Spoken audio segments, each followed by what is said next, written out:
Hello,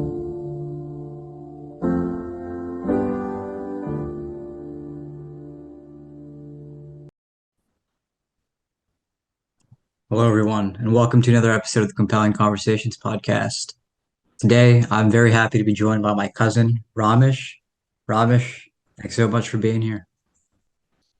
thank you Umar for inviting me और let's सी मेरा पहली दफ़ा एक्सपीरियंस है किसी पॉडकास्ट का और देखते हैं how it goes. Yeah, and I'm really excited that you're here because you're the first guest from Pakistan. You're joining us from Pakistan. This is very cool. So I appreciate your time and I appreciate your interest in being here. नहीं, ये मेरे लिए एहसास की बात है कि जब तुमने मुझे इनविटेशन दिया इसका. Yeah. Ramish, I gotta be honest. All these episodes are candid and unscripted. I never have anything prepared. I just let the conversation go where it goes. So, is there something on your mind that you want to talk about? या let's talk about movies. Let's start with this. Do you have any favourite movie? Then I will talk about my. Yeah, it's a good question. And I think the older I get, the more I realize that favorite things they change or like the collection grows. So it's not like one favorite. It's like, oh, there's a bunch of favorites. I think off the top of my head right now, it would maybe be like, I don't know, Pirates of the Caribbean. It's always been my favorite, the whole series. So maybe just that. What about you? मेरी मेरी एक animated movie है जो मेरी favourite है. वो है inside out. Have you watched it? I love that film. Inside out. I love तो it. ओके. सो उसमें जो मुझे बड़ी ख़ास बात जो लगी मुझे उस मूवी की वो ये थी कि उसमें वो आपको अपने ही आप से तारुफ करवाते हैं. वो बताते हैं कि आपके अंदर इमोशंस हैं और हर इमोशन जो है वो उसका एक अपना किरदार है, उसका एक अपना रोल है. आप ये नहीं कह सकते कि यार सैडनेस जो है, जैसे उसमें 5 कैरेक्टर्स थे, 5 इमोशंस थे जो कि कैरेक्टर्स थे मूवी में. एक थी डिस्गस्ट, एंगर थी, फियर है, सैडनेस है और जॉय है. तो हम अपनी ज़िंदगी में सैडनेस को बड़ा डिसरिगार्ड करते हैं. हम कहते हैं कि ये तो हमारी ज़िंदगी में होनी ही नहीं चाहिए ना, और हमारी ज़िंदगी में बस खुशियाँ ही खुशियाँ होनी चाहिए. लेकिन जब आप वो मूवी देखते हैं ना, तो आपको एहसास होता है कि नहीं, ज़िंदगी में बहुत से ऐसे मोमेंट्स आते हैं कि जब you need sadness in order to be, you know, in order to remain happy और टू फील हैप्पी अगेन. तो उसमें एक वाक़या होता है. वो ये होता है कि अच्छा, उसमें एक कॉन्सेप्ट होता है कोर मेमोरीज़ का. कोर मेमोरीज़ होती हैं जो आपकी बहुत ख़ास यादें होती हैं और वो बहुत स्पेशल होती हैं, तो वो आपकी कोर मेमोरीज़ बन जाती हैं. तो जॉय जो होती है, जो जॉय का कैरेक्टर होता है, वो हमेशा डोमिनेट करती थी, वो हमेशा सैडनेस को दूर रखती थी और वो मेक श्योर करती थी कि वो अपने ख्याल में उन कोर मेमोरीज़ को प्रोटेक्ट करके रखे और जॉय से भर के रखे. लेकिन हम सबको पता है कि ज़िंदगी जो है वो अप्स एंड डाउन्स का नाम है. हम कभी अपनी पीक पे होते हैं, कभी हम लो पे होते हैं और हम हमेशा खुश नहीं रह सकते. हम कभी-कभी लो फील करेंगे, कभी हम बिल्कुल ही अ, हम चाहेंगे कि हम अलोन हो जाएँ और हम बहुत सैड हो जाते हैं. तो जब वो मोमेंट्स आते हैं तो तो फिर जॉय जो है वो पैनिक कर जाती है. वो कहती है कि अब मैं क्या करूँ? ये तो मेरे हाथ से सारा गेम निकल रहा है. तो वही राइली के साथ होता है. राइली जो है वो अपना शहर बदल देती है, अपना स्कूल बदल देती है और उसके सारे दोस्त चले जाते हैं और फिर जॉय अपने आप को हेल्पलेस पाती है. वो कहती है अब मैं क्या करूँ इसको खुश करने के लिए. तो इस सारी स्टोरी में वो ये रियलाइज़ करती है कि असल में सैडनेस ही है जिसके साथ अब उसको काम करना होगा और जिसके साथ मिलकर उसे अपना मिशन पूरा करना होगा, जो कि था राइली को खुश रखने का. फॉर एग्जांपल, अगर हम रियल लाइफ एग्जांपल लें कि फॉर एग्जांपल कोई बंदा अपने फाइनल एग्जाम्स में फेल हो गया फॉर वट एवर रीज़न. अब अगर आप उसको जाके कहें कि आ, यार लेट्स प्ले फुटबॉल, और आओ ज़रा मूवी देखने चलते हैं, कोई बहुत मज़े की लगी हुई है, या चले और कोई आ, किसी को बुरे सानिये से गुजरा हो, तो जब हम उससे कहेंगे कि यार आ, खुश रहना सीखो, खुश हो जाओ, और छोड़ो तुम क्या उदास हो, तो उसे लगेगा कि आप उसको डिसरिगार्ड कर रहे हैं, उसकी फीलिंग्स को, और आप उसे समझ नहीं रहे। तो आप समझेंगे उसे तब जब आप खुद सैडनेस के इमोशन को रिकग्नाइज करेंगे। आप कहेंगे कि you are allowed to be sad. तो दैट्स द मैसेज जो कि मुझे उस मूवी का बहुत अच्छा लगा। Yeah.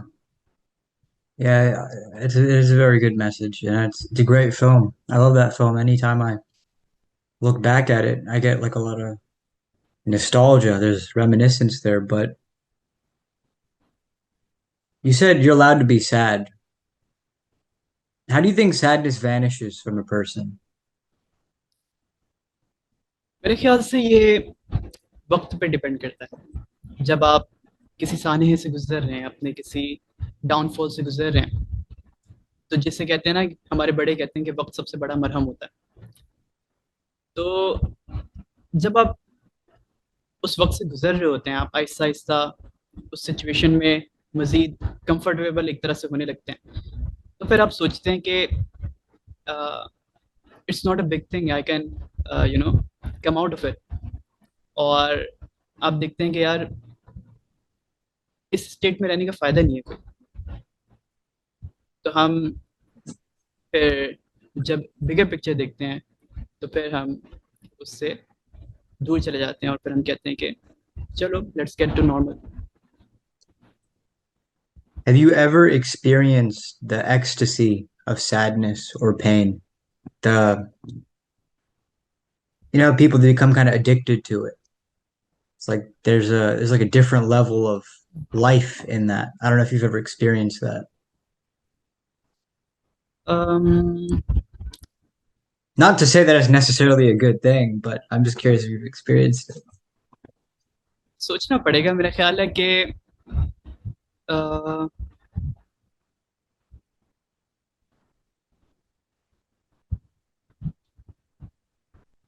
सैडनेस से भरी हुई लम्हे, हाँ, एक दफ़ा हुआ था कि जब जब हम कराची शिफ्ट हुए थे, तो पहले हम प्रेमिया खान में रहा करते थे पंजाब में। फिर हम जो है वो कराची शिफ्ट हो गए।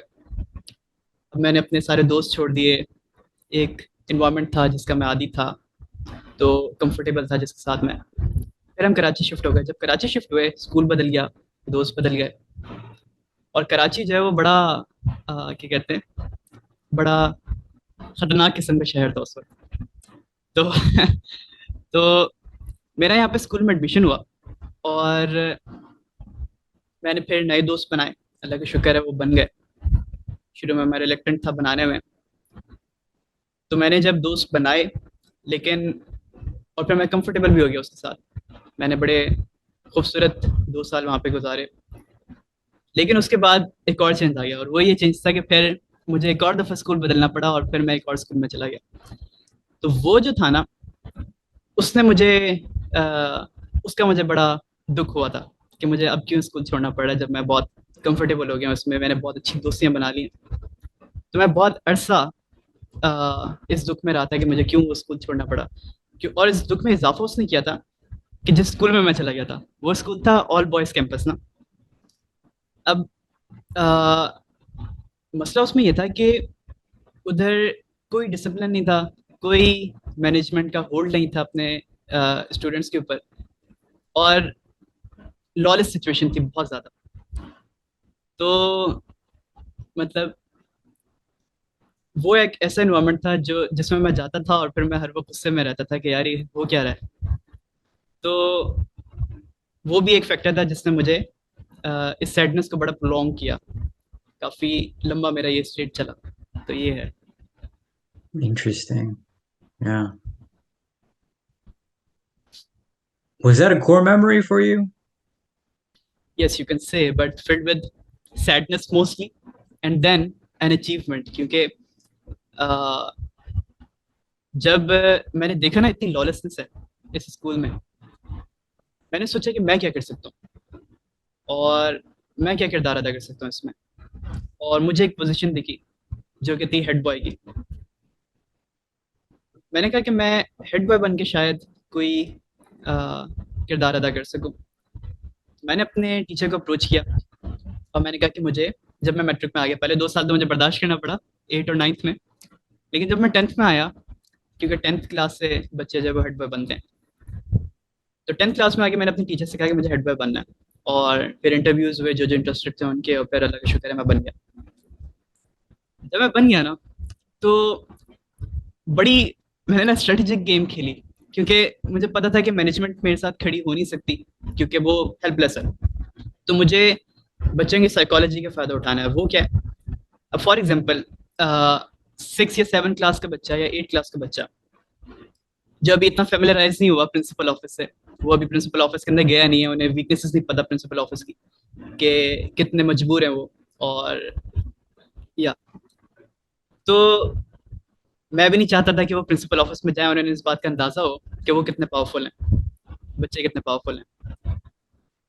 तो मैं क्या करता था कि अब मैंने कोई 6 7 क्लास के बच्चे को पकड़ा, सही है, जो कि कोई मिस एडवेंचर कर रहा है।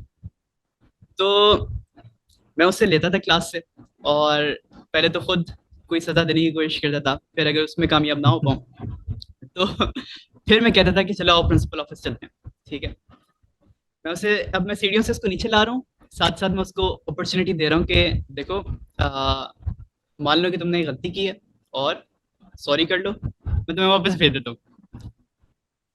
तो जैसे ही मैं प्रिंसिपल ऑफिस के सामने आ जाता था ना, मैं फिर उसको अपॉर्चुनिटी देता था, क्योंकि मुझे पता था कि एक दफा ये दरवाजे से अंदर चला गया तो फिर इसने बाद में तो कभी काबू आना ही नहीं है क्योंकि वो समझ जाएगा कि he is powerful enough to get away from anything he can do.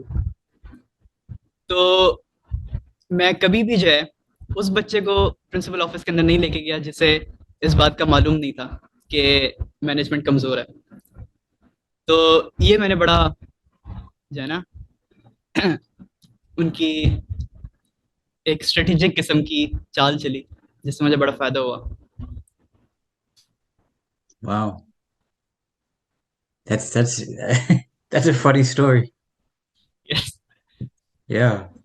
One of the things that, as you were sharing that I thought about was, first of all, would you consider yourself a musician? Musician, Would you consider yourself one, or what would you call yourself? मेरे ख्याल से musician तो music के साथ work करते हैं, जो musical instruments के साथ वर्क करते हैं। मैं जो हूँ वो बस अपने ही आप में सिंगिंग करता हूँ या नातें जो भी मुझे अच्छी लगती हैं, जिनकी रिदम मुझे पसंद आ जाए, जिनकी टोन मुझे पसंद आ जाए, फिर वो चाहे नात हो या सॉन्ग्स हो, तो मैं वो गाता हूँ। और बिना किसी म्यूजिकल इंस्ट्रूमेंट के ही गाता हूँ मोस्टली, बल्कि 90% ऑफ द टाइम मैं किसी बिना म्यूजिकल इंस्ट्रूमेंट के गाता हूँ। तो म्यूजिशियन तो नहीं कहूँगा, लेकिन पता नहीं सिंगर भी कहूँगा कि नहीं, लेकिन बस मुझे नहीं पता कि मुझे किस में अपने आप को क्लासिफाई करना चाहिए। Yeah, I remember that. Well, I mean, you have a very beautiful, majestic voice, and I've heard thank many you. of the things that you've covered, and it's amazing. You know, it's really thank you. popping. And I recall that in your time in school, even that that's something that you're famous for. Yes. Is there a particular like song or something that is like your favorite one to sing?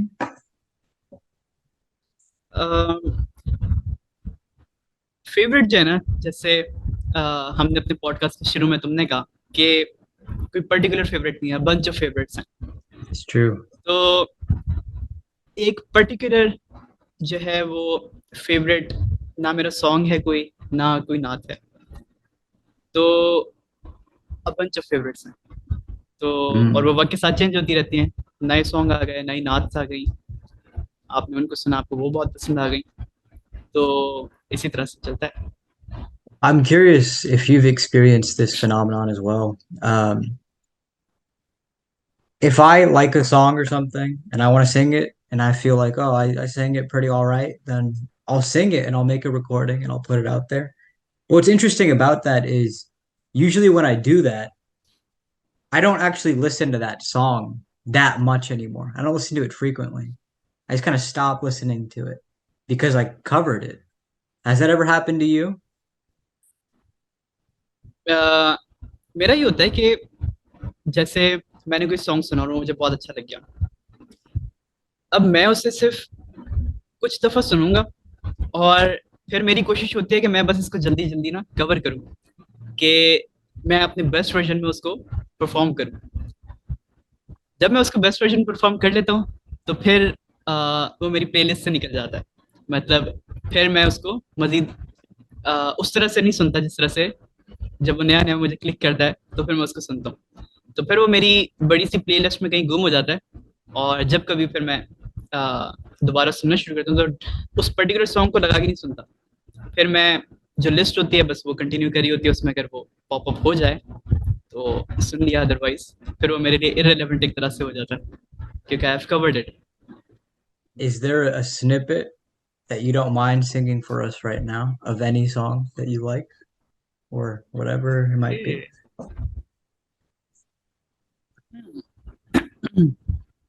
Let me think कि कौन Oh, सा oh, होना how चाहिए। about that really popular song these days from that one Pakistani drama? You know what हाँ I'm वो भी talking बहुत अच्छा about? है। ये यस मुझे पता है कौन सा Let's आप कह hear it. रहे Let's hear it. Yeah, I remember हैं। that my mom showed me and it was that you're singing it. It was popular. It's banging. I never हाँ use that लेकिन word, by the way, but that's the interesting thing about the podcast. Sometimes you just say things you never said. Hmm, But go ahead.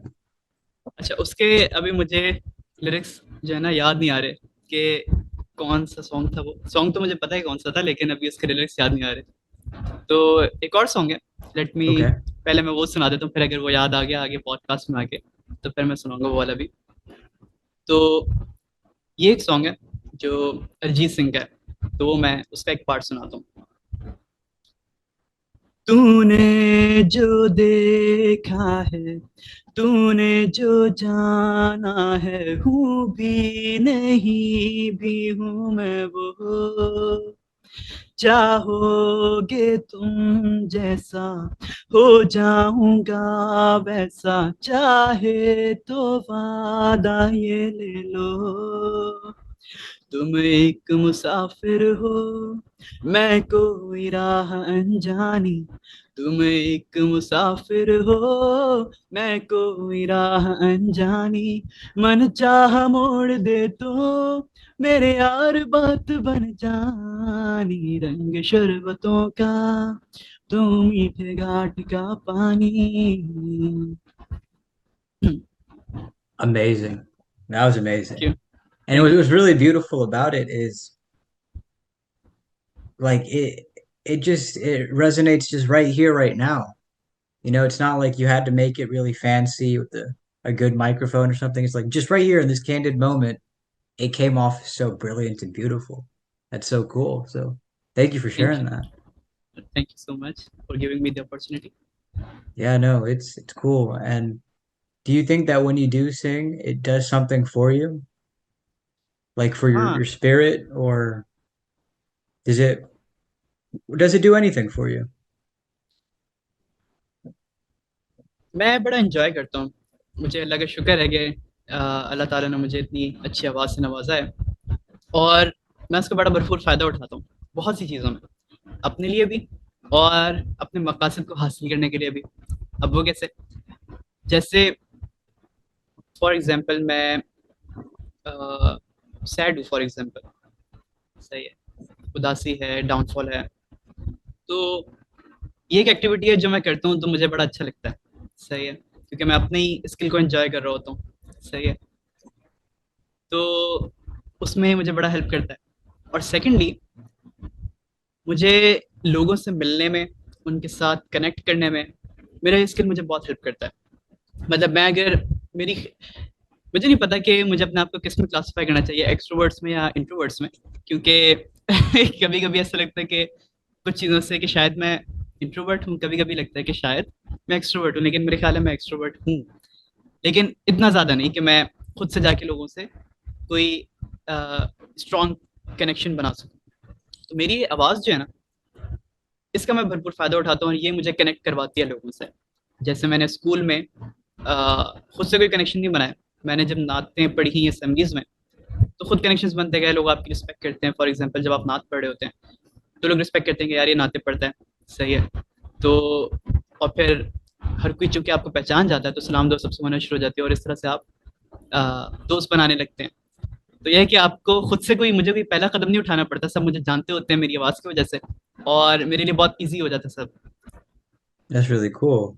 Do you notice a difference with how people treat you when they haven't heard anything that you sung versus after they have? Like perhaps someone was maybe rude to you or negligent, and then they heard you and like, oh, Ramish, like that was amazing. नहीं, मेरा नहीं ख्याल कि आ, ऐसा कोई experience हुआ हो, और अगर हुआ होगा तो मुझे अभी फिलहाल याद नहीं आ रहा। लेकिन yes it does, you know, इससे बहुत फर्क पड़ता है कि आपकी एक पहचान बन जाती है ना। अब for example, without my voice I am just an ordinary man to anyone, सही है वो, उसके लिए मैं एक नॉर्मल बंदा हूँ कोई भी। तो तब उसकी जो अटेंशन लेवल है मेरी तरफ, वो एक डिफरेंट होगी। लेकिन जब उसे पता चलेगा कि मैं बहुत अच्छी, मेरी बहुत अच्छी आवाज़ है, वो मेरे सॉन्ग सुनेगा, तो फिर आपका ना एक किसी भी टैलेंट को लेकर आपका एक रिस्पेक्ट लेवल होता है। फॉर एग्जांपल कोई सिंगर है, तो आप उसकी अच्छी आवाज़ को अप्रिशिएट करते हैं और फिर उसकी रिस्पेक्ट करने लगते हैं उसके उस टैलेंट की वजह से। तो वो जो एलिमेंट है, वो आपके साथ ऐड हो जाता है जब किसी को पता चलता है कि मेरे पास अच्छी आवाज़ है, वो उससे फेमिलियर हो जाता है। तो या इससे फ़र्क पड़ता है बहुत। Mm. Do you ever worry that because of this, some of your friends might be fake? Has that ever been a thing or no? Fake, मेरा नहीं ख्याल कि इसमें फेक कहा जाए, क्योंकि वो अट्रैक्ट जो है, जैसे फॉर एग्जांपल कनेक्शन जो है बनाने में हेल्प किसने की, आवाज़ ने। लेकिन उसके बाद अगर वो कनेक्शन बना हुआ है और हम डे टू डे एक दूसरे से इंटरेक्ट कर रहे हैं, हमारी दोस्ती बढ़ गई है, तो उसमें आवाज़ कोई रेगुलर किरदार थोड़ी अदा कर रही है। मैं कोई सेलिब्रिटी तो नहीं हूँ, सही है। मैं जस्ट अपने शौक के लिए गाता हूँ और कभी कभी अपलोड कर देता हूँ इंस्टा पे या फेसबुक पे। अगर हाँ, अगर मैं सेलिब्रिटी होता, तो फिर ये कंसर्न जायज़ होता कि हाँ, हो सकता है कि कुछ लोग सिर्फ फेक फ्रेंड्स हो। लेकिन चूंकि ऐसा नहीं है, तो मुझे ऐसी कोई, मेरा नहीं ख्याल कि मेरे जहन में कहीं हो गई है कि मेरे कोई फेक फ्रेंड्स हो सकते हैं इस वजह से। तो अल्लाह का शुक्र है कि नहीं, मेरा नहीं ख्याल कि ऐसा होगा। That's cool. My my interest in songs escalated when I realized that these people, singers, maybe even musicians, were me. They were writers. And that's what got me interested in paying attention to them. And I love the various different things that I've been able to hear in English, but I think there's a very unique beauty to the songs that are written in Urdu. I'm not it's just so when I hear one song and I hear the lyrics in Urdu, it's like, wow, I can't believe that this person wrote that. Like it's like poetry in a way. Do you is that something that you pay attention to a lot as well, the lyrics of Urdu songs? हाँ, दो चीज़ें जो मैं किसी भी song में देखता हूँ जब मुझे वो पसंद आए। कभी कभी ऐसा होता है कि इंतहाई फजूल लिरिक्स होंगे, सही है, लेकिन क्योंकि मुझे उसका म्यूजिक पसंद आ जाएगा या उसकी टोन पसंद आ जाएगी, तो वो अपने फजूल लिरिक्स के साथ भी मेरे जबान पे होगा, सही है, क्योंकि मुझे उसकी म्यूजिक पसंद आ गया। और कभी कभी होता है कि शायद वो इतना खास ना हो, मैंने कुछ ऐसे सॉन्ग्स भी अपलोड किए हैं इंस्टा पे जिन्हें ज़्यादा लाइक्स नहीं मिले, लेकिन क्योंकि वो मैंने सॉन्ग मेरे दिल को छुआ अब उसके लिरिक्स की वजह से, और उसके बैकग्राउंड की वजह से। क्योंकि मैंने वो मूवी देखी जिस मूवी का वो सॉन्ग था, जिस मोमेंट पे वो सॉन्ग था, और उस सॉन्ग ने जो है ना मुझे कैप्चर कर लिया। Mm. तो और वो हमारे करंट पॉलिटिकल सिनेरियो में भी मेरे जो क्या कहते हैं, इमरान खान से रिलेट करता भी है एक तरह से उसकी स्ट्रगल से। तो इसलिए मुझे वो सॉन्ग जो है ना बड़ा कनेक्ट किया। तो हाँ, दोनों तरह की मामलात होते हैं, या तो कोई बहुत फजूल सॉन्ग भी पसंद आ जाता है अपने म्यूजिक की वजह से, और बहुत अच्छे लिरिक्स वाला, लेकिन उससे ज़्यादा अप्रिसिएशन नहीं मिलती। दोनों चीज़ें हैं। Yeah. I think my favorite song at the moment is one called Fell on Black Days by Chris Cornell. And one of the lyrics that hits me very hard is he says, Searchlight soul, they say, I can't see it in the night. And what I get out of that is people tell him, hey, you're like a searchlight for people that are hmm, lost in the darkness. And he says, well, I can't see that. And I was talking to one of my friends about this, how, as human beings, we're all little beacons of hope for someone around us, but we might not necessarily be able to see that. Do you ever feel that? That perhaps you are a beacon of hope, a beacon of light for someone around you, but you don't always see it?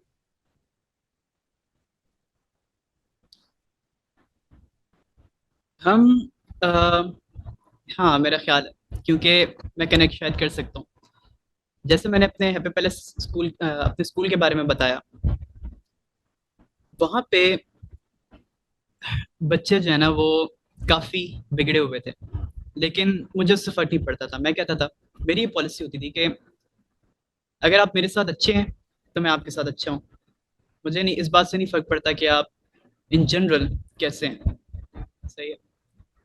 तो एक मेरा दोस्त था, वो उसके बारे में मशहूर था कि शायद वो ड्रिंक भी करता है, और स्मोकिंग तो करता ही है, और इस तरह की और दूसरी एक्टिविटीज़ में वो इन्वॉल्व है। तो लेकिन मैं उसके साथ बैठता था, और मेरी उससे दोस्ती हो गई।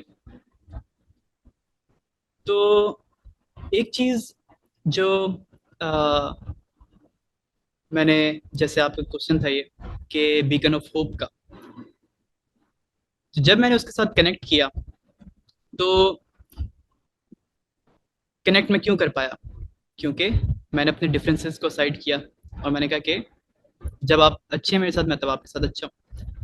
तो जब आप लोगों से कनेक्ट करते हैं, उनकी स्टोरीज जानते हैं, तो आप उनसे एक डीपर कनेक्शन बना पाते हैं, और फिर आपको पता चलता है कि समटाइम्स उनकी ज़िंदगी में आप एक ऐसा एडिशन है जो उनके लिए बड़ा पॉजिटिव एडिशन है।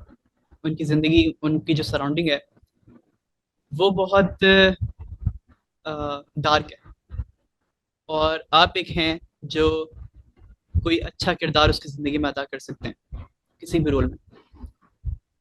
तो हाँ, एक चीज़ ये मैंने महसूस की थी, और मेरा है experience. That's great. And it's very true. It's very true. How do you think we can connect to people who are in that sort of darkness? Because I remember in the beginning of this conversation, you talked about, in Inside Out, you're allowed to be sad. Do you think that's a way to connect with people? To look at them in the darkness that they're in and tell them, hey, it's okay for you to be here? Or what do you make of that? तो I got a little distracted, can you please repeat the question? Oh, you're good. No worries. You mentioned, that friend of yours. How do you think we can connect with people that are lost in their own darkness and not fall into their darkness as well? ये बड़ी important बात थी कि connect तो कर लें, लेकिन हम उनके साथ उनकी डार्कनेस में ही ना, क्या कहते हैं, उस दलदल में ना फंस जाए उनके साथ ही। गायब ना हो जाए. तो अगर आपने कनेक्ट करना है ना, तो सबसे पहले आपने उनकी तरफ अपनी विलिंगनेस दिखानी है। विलिंगनेस कैसे दिखाएंगे? वो इस तरह से दिखाएंगे कि आप उनके साथ अच्छा बर्ताव करें, और उनको सुने। Be a good listener. जब आप उनको सुनते हैं ना, तो आपको पता चलता है कि लोगों के पास बहुत कुछ है बताने को, लेकिन सुनने वाला कोई नहीं है। तो तब आप एक कनेक्शन बना पाते हैं, और वो एक बड़ा यूनिक कनेक्शन होता है, क्योंकि फिर वो अपने राज आपके साथ शेयर करते हैं, अपने फियर्स आपके साथ शेयर करते हैं, अपनी डार्क साइड आपके साथ शेयर करते हैं। और ये जो कनेक्शन बनता है ना, ये बड़ा आ, खास होता है। तो इस तरह से आप उनसे कनेक्ट करते हैं। अब ये बहुत इंपॉर्टेंट है कि आ, हम कहीं उस डार्कनेस में उनके साथ ही ना फंस जाएं, उनके साथ कनेक्ट करने के चक्कर में हम कहीं उन्हीं के साथ ना फंस जाएं। तो इसमें आपको अपने प्रिंसिपल्स और अपनी वैल्यूज, उनके ऊपर बड़ा फर्म होल्ड होना चाहिए। अगर आपका नहीं है, तो फिर आप उन्हीं के साथ बह जाएंगे। तो ये बड़ा इंपॉर्टेंट है कि आप अपने आप को बार बार याद दिलाते रहें कि अ, आपकी क्या वैल्यूज हैं, आपके क्या प्रिंसिपल्स हैं। तो ये आपने अपने आप को बार बार ये श्योर करना होता है। It's a very good point. And it's not an easy thing to do, but it's a very good yes. point. Yeah. I when you sometimes I've experienced that some people they're just so sad, it's so contagious, and you just cannot be around them, you know? But if you can brave that, if you can be strong enough to, as you were saying, then there's hope, hmm. for you and for them, right? Hmm. Yes. Yeah. Yeah, it's a very good point. And yeah, something that I was thinking about was how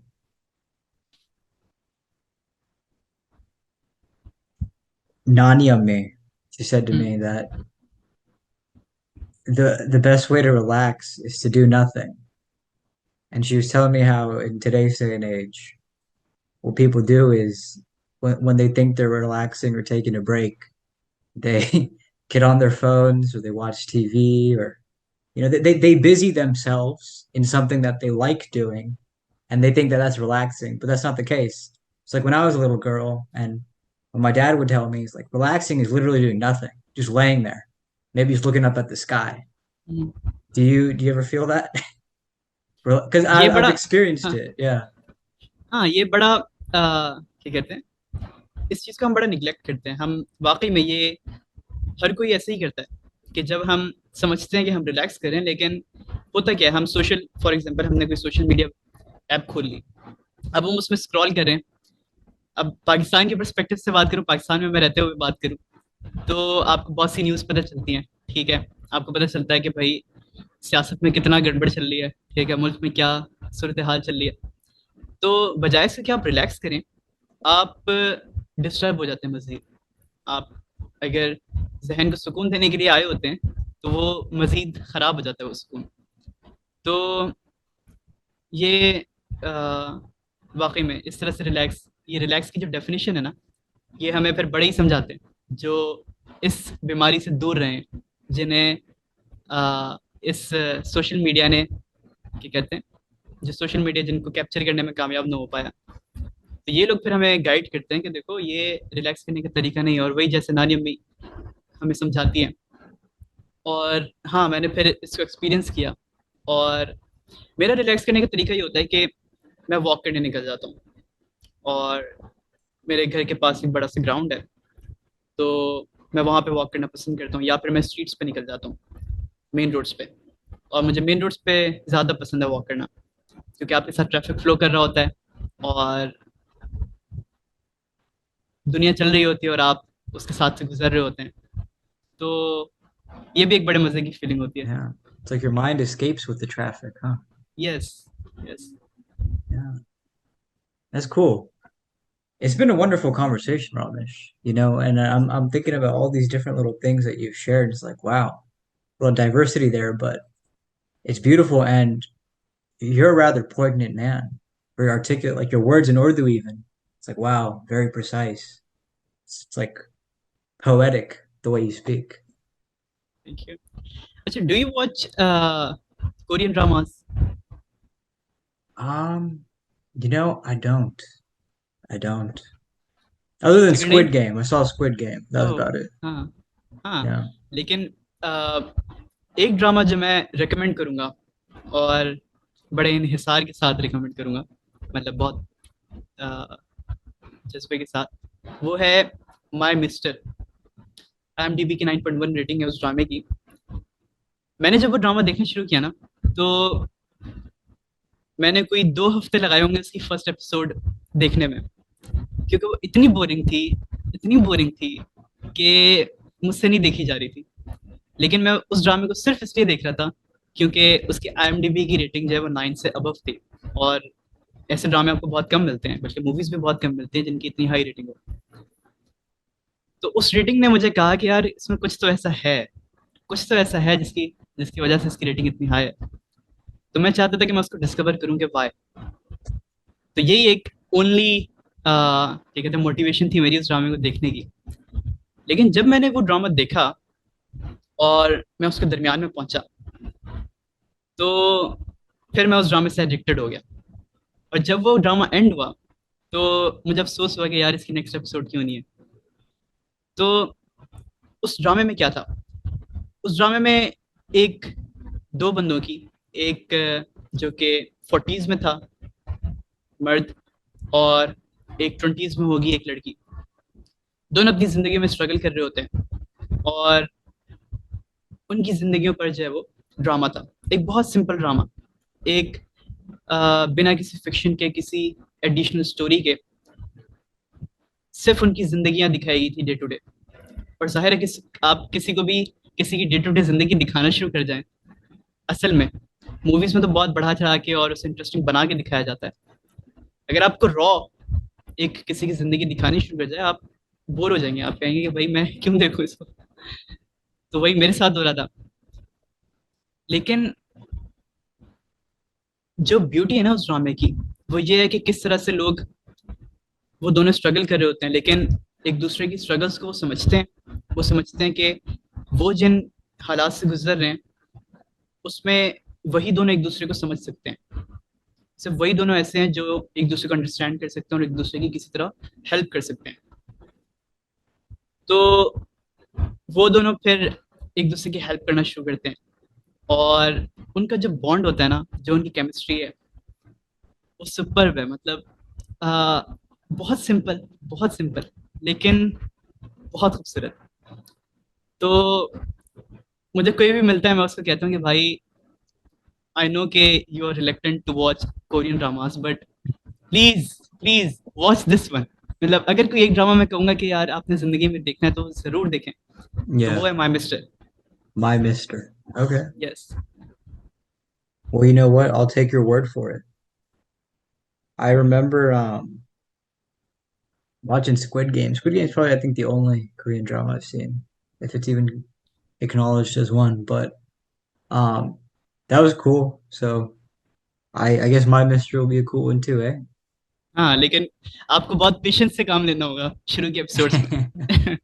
Yeah.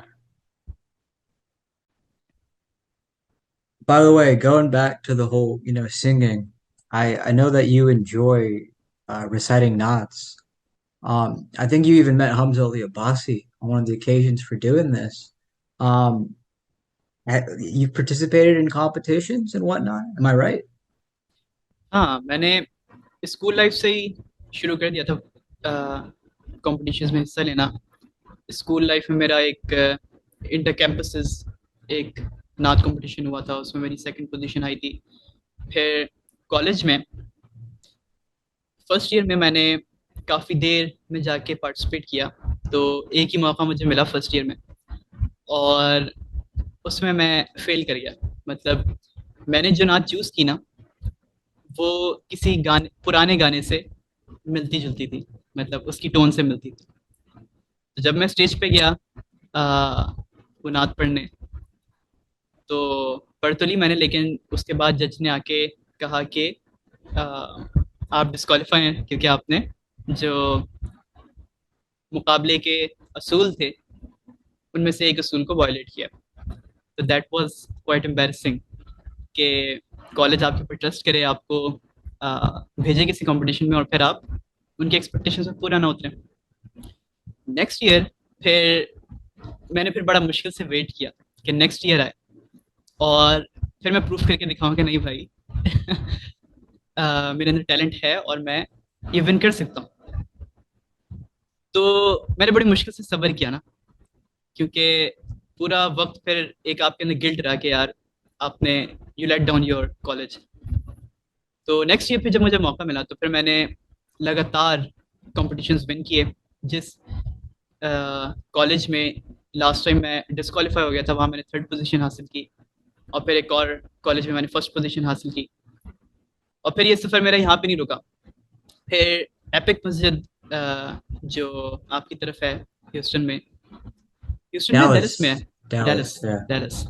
सो उनका तोतो खारा ने मुझे सतत खारा ने send किया मुझे उनका एडवर्टाइजमेंट, जिसमें वो कह रहे थे कि मुकाबला होगा। अच्छा, अब मेरा ये था कि मैंने सोचा कि यार मैंने एक वर्ल्ड वाइड कंपटीशन हो रहा है, तो मेरा तो कोई चांस नहीं बनने लगा। तो मैंने पार्टिसिपेट करने की जहमत ही नहीं की थी ना। डेडलाइन आ गई, तब सचत खाना ने मुझे दोबारा मैसेज किया कि तुमने क्या अपनी रिकॉर्डिंग भेज दी इनको। तो मैंने कहा यार अब तो भेजनी पड़ेगी। फिर मैंने फिर फिर मैंने जल्दी से रिकॉर्ड की। और मतलब वो मैंने जल्दी से रिकॉर्ड की थी, मैंने कोई बहुत ज्यादा मेहनत करके रिकॉर्ड नहीं की। मैंने वो जल्दी से रिकॉर्ड की और फिर मैंने भेज दी उनको। तो फिर मेरे पास कुछ दिन बाद ईमेल आ गई कि भाई मैं टॉप 5 में जो है वो सिलेक्ट हो गया। और उस कंपटीशन में 70+ पार्टिसिपेंट्स थे वर्ल्ड वाइड। तो मैं वाहिद पाकिस्तानी था जो टॉप 5 में आया। तो फिर उन्होंने कहा कि आप दोबारा अपनी एक रिकॉर्डिंग सेंड करें। वो कोई दूसरी नात भी हो सकती है या सेम भी हो सकती है। फिर मैंने उसे प्रॉपर तरीके से रिकॉर्ड किया और फिर मैंने उनको सेंड की।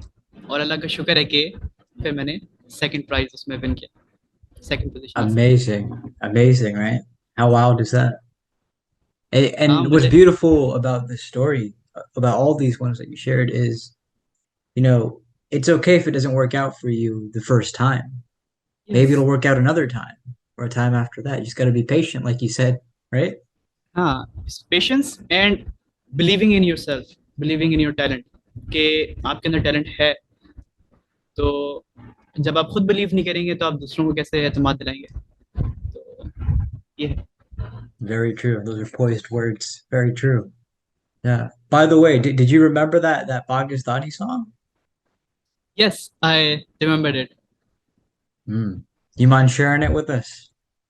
ओके, सही है। This one's popping these days, right? It's a popular one. हाँ, बहुत ज्यादा, मतलब मैंने ये सुना ना तो मैंने कहा रैंडम कोई सॉन्ग। अच्छा, मेरा ये मसला है कि कोई भी चीज़ बहुत ज्यादा वायरल हो जाए ना, तो मेरा दिल से उड़ जाता है। मैं I देखता ही feel नहीं उसे। you. Yeah. मैं उसे देखता ही नहीं हूँ। तो अ, फिर एक दिन क्या हुआ कि मेरी बहन सुन रही थी, तो उसने मुझे बताया कि ये तो किसी पाकिस्तानी ड्रामे का ओएसटी है। मैंने कहा यार ये तो फिर बड़ी बात है कि एक पाकिस्तानी ड्रामे का ओएसटी जो है उसने मार्केट को कैप्चर किया है। तो फिर मुझे इंटरेस्ट आया और फिर मैंने सुना और फिर मुझे भी पसंद आ गया। तो चलो अब मैं गा के सुनाता हूँ फिर।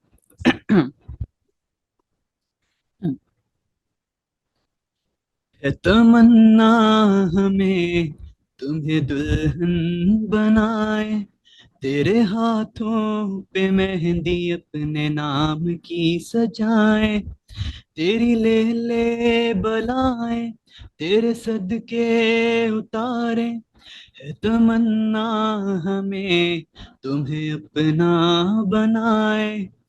नहीं मुश्किल वफा, जरा देखो यहाँ, तेरी आंखों में बसता है मेरा जहां।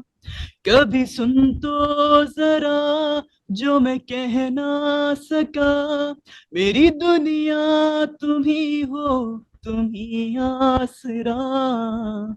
दुआएं सुनो, सदाएं सुनो, मुझे प्यार हुआ था, इकरार हुआ था।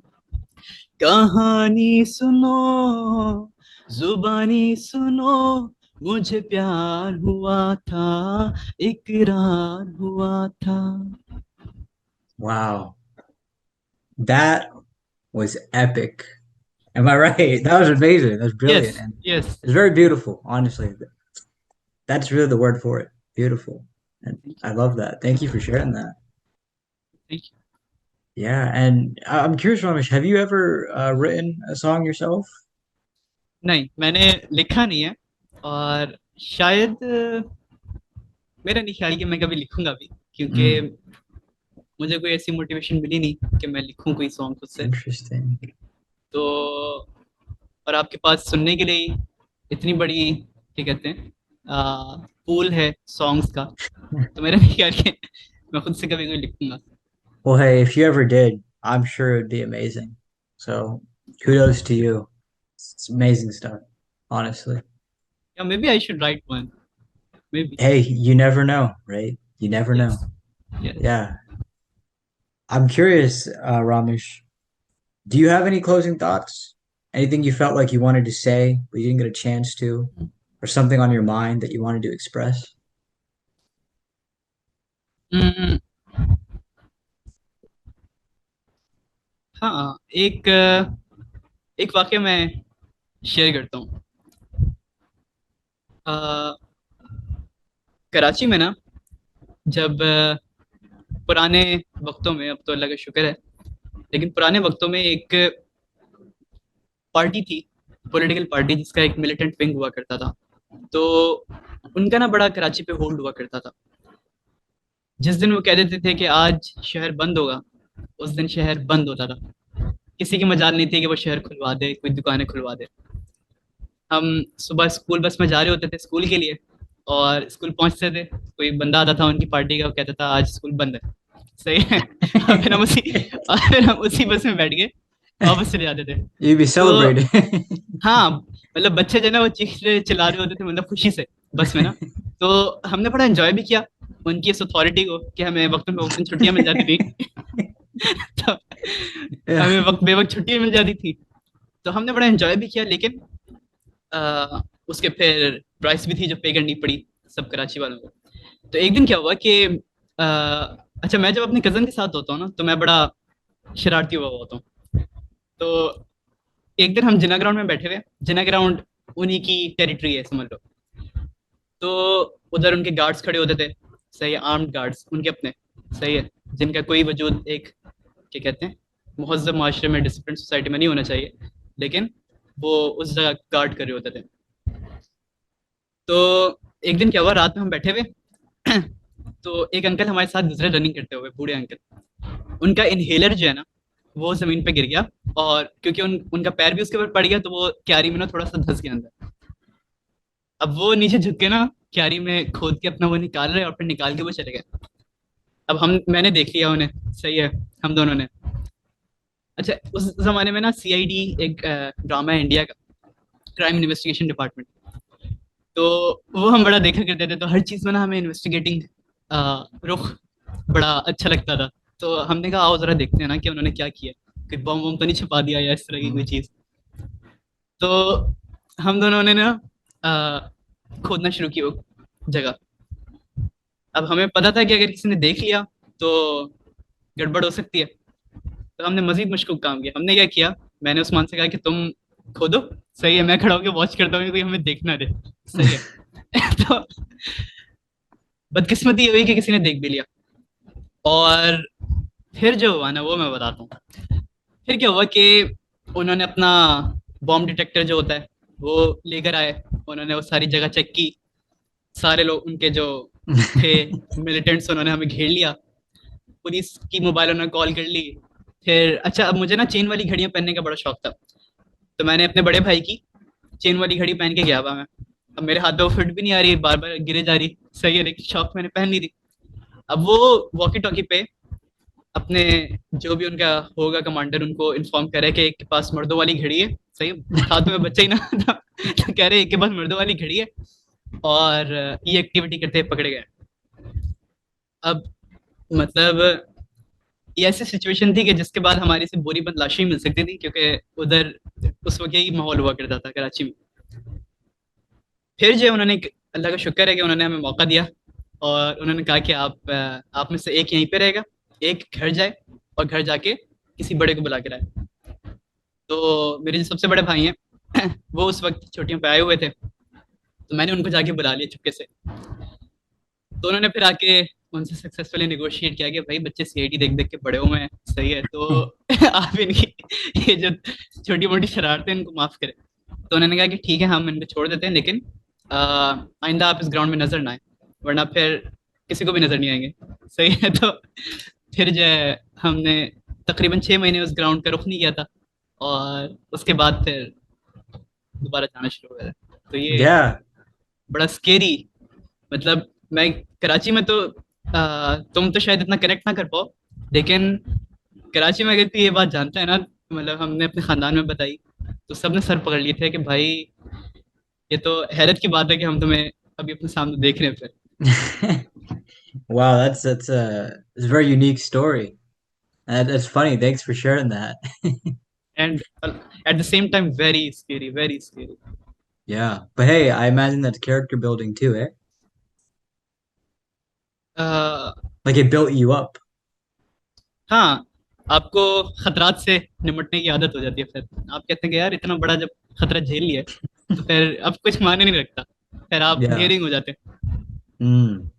Yeah. And I speaking of this, by the way, I remember there's a compliment I wanted to give you, which was that for as long as I've known you, something I've admired about you is that uh, you're very good at containing your anger.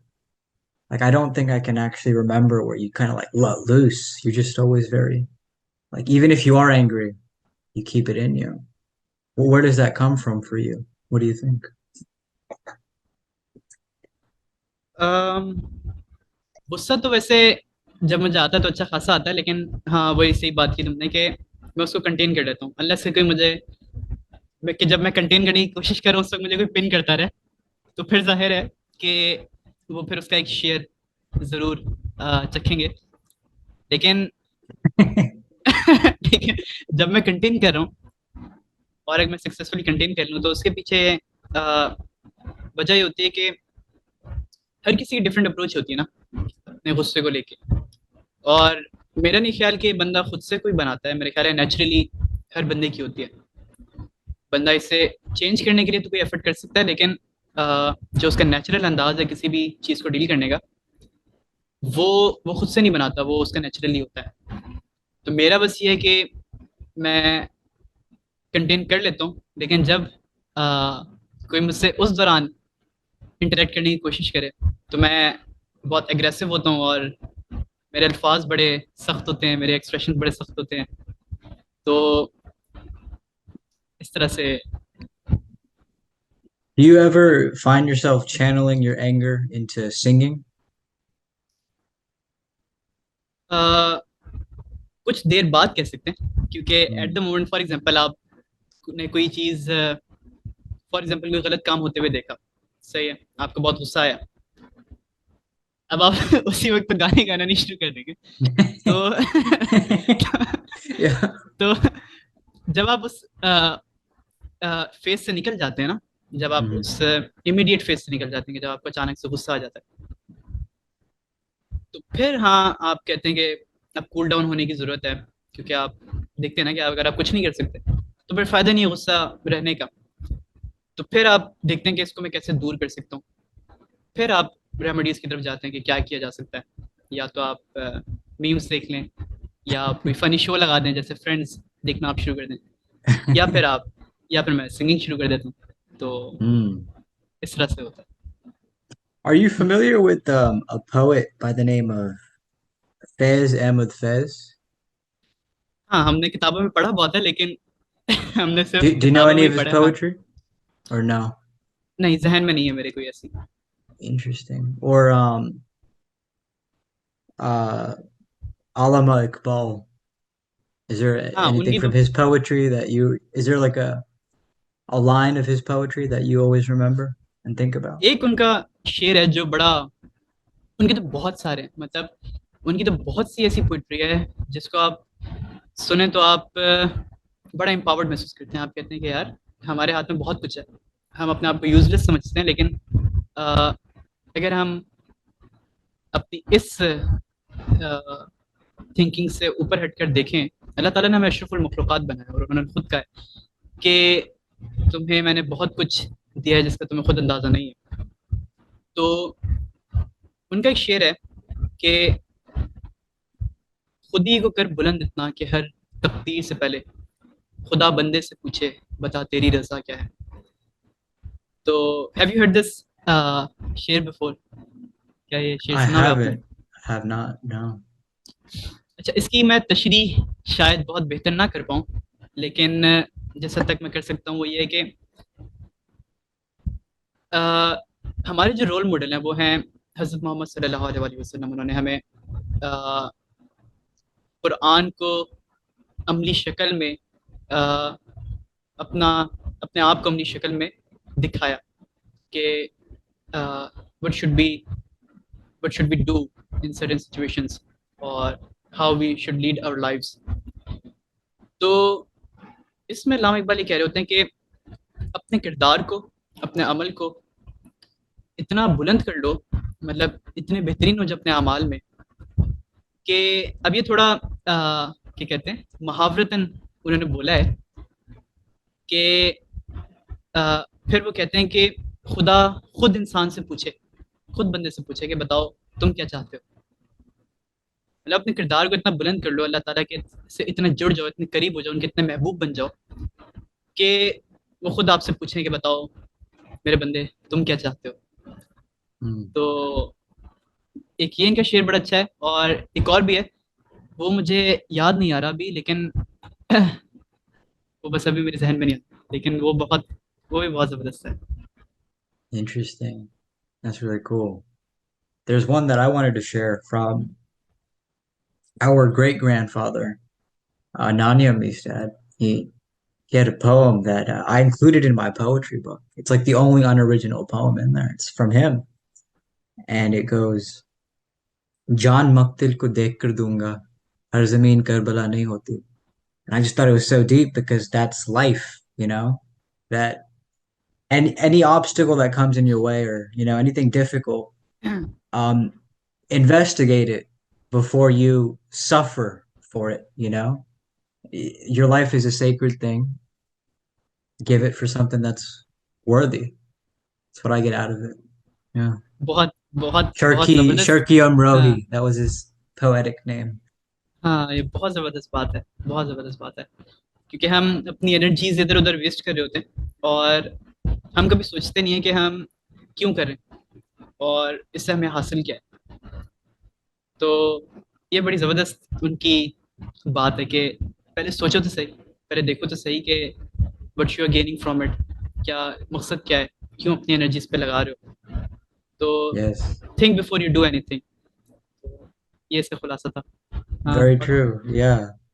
And I thanks for being here again because I think this is a very cool thing that the way I look at the podcast in general is it's like a giant mosaic. It's like a big picture and it's not finished yet, and I can't see all of it yet, but little by little, it's like revealing itself and you're a part of it now. And like that great grandfather of ours, right? Maybe we know a little bit about him, but before him, do we know anything about those people? It's like, no, we really don't. But this right here, hopefully, never know if the internet exists forever, but a little testament to our time and reality, a little marker. Like, oh yeah, these were two people and they spoke, one in Karachi, one in Houston, and it's a conversation that will benefit whoever it needs to benefit. या Yeah. That's a beautiful thing. Yeah. But yeah, thanks again so much for being here. I really had fun. This was a very unique experience for me. The first Pakistani guest here from Pakistan, the first Urdu speaking one. Um, so I'm honored to have had you.